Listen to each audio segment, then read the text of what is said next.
I'm Linda. I'm a Stampin' Up! Demonstrator here in Australia, and I have something cute and easy to show you today.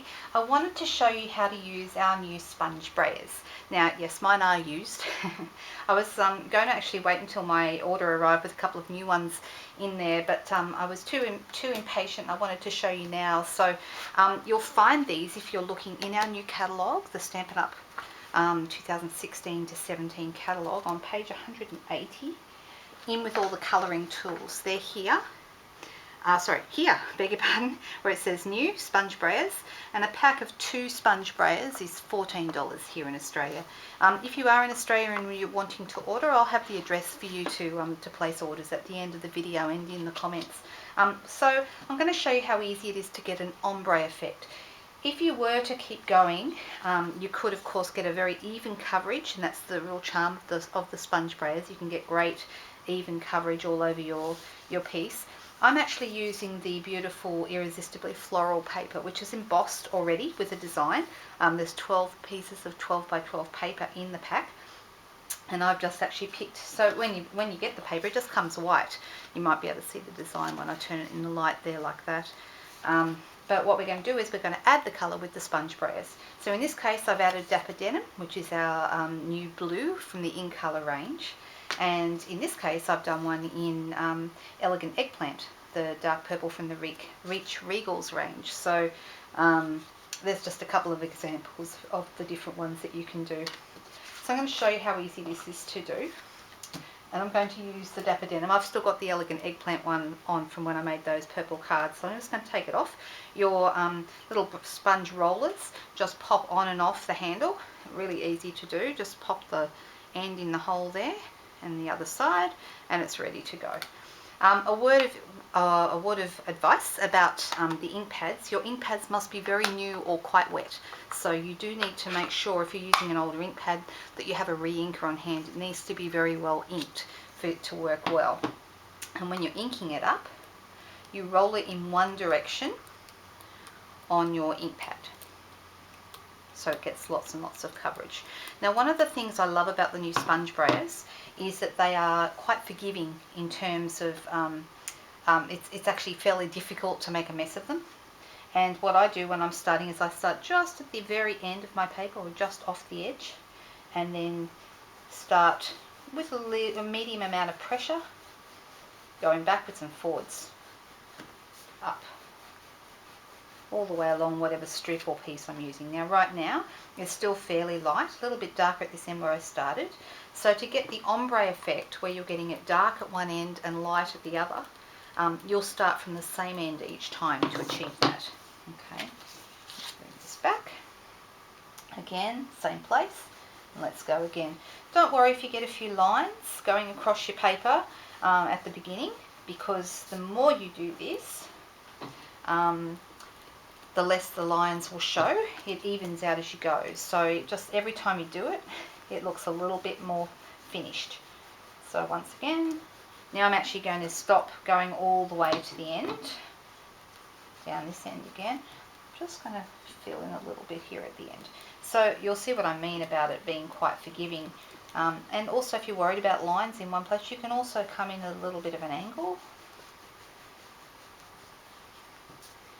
And then if I really want to get some darkness happening down this end here, I'll just work over that end and kind of fade it out as I come up.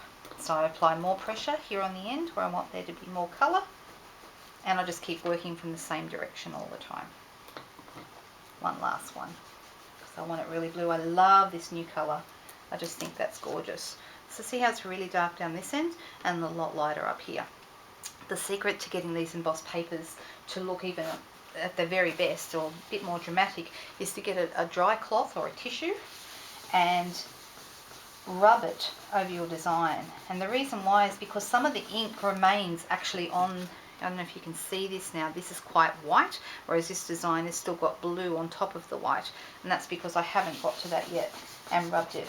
So it's really important when you've added your colour that you go back with a dry cloth or a tissue and rub it clean. And that's how you get a better effect. Okay, so there's one right there. I'll do another one really, really quickly. You can use any colour you like, of course, for this. Let's start down this end. Same again. You can see how easy this is.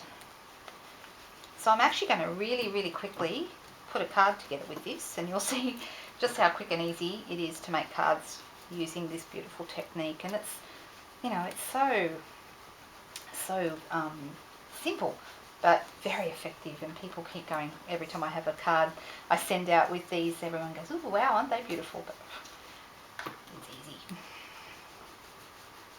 Okay, right, just like that. Make sure I'm sort of happy with the way that looks. Go a few different directions if I'm worried about any lines. Once again, get my cloth, polish it up. It's done. Alright, so a card from scratch. Here you go.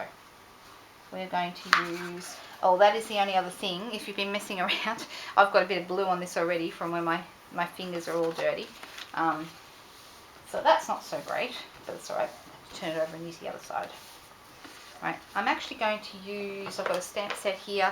This is the Falling Flower stamp set. This design and these flowers are actually in this paper, so it is the perfect match.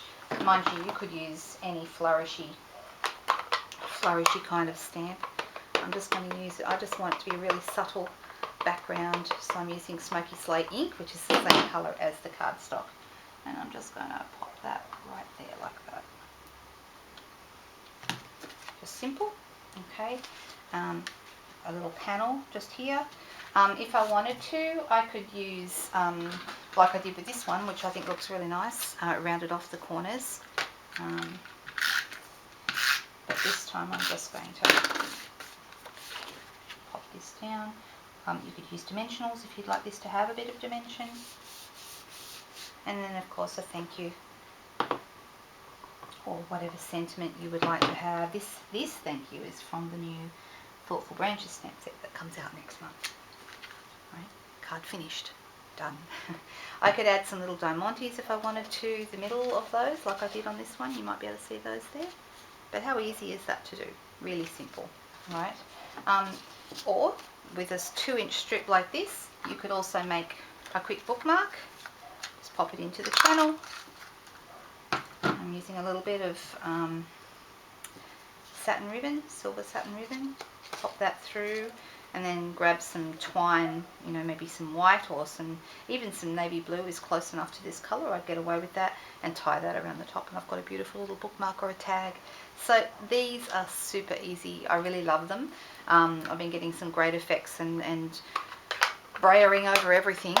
You'll see a lot more of this sort of stuff as we come into Christmas, and we have even more things to play with in our holiday catalogue coming out in September. Lots to look forward to. Thanks for watching today. Have a great day. Bye.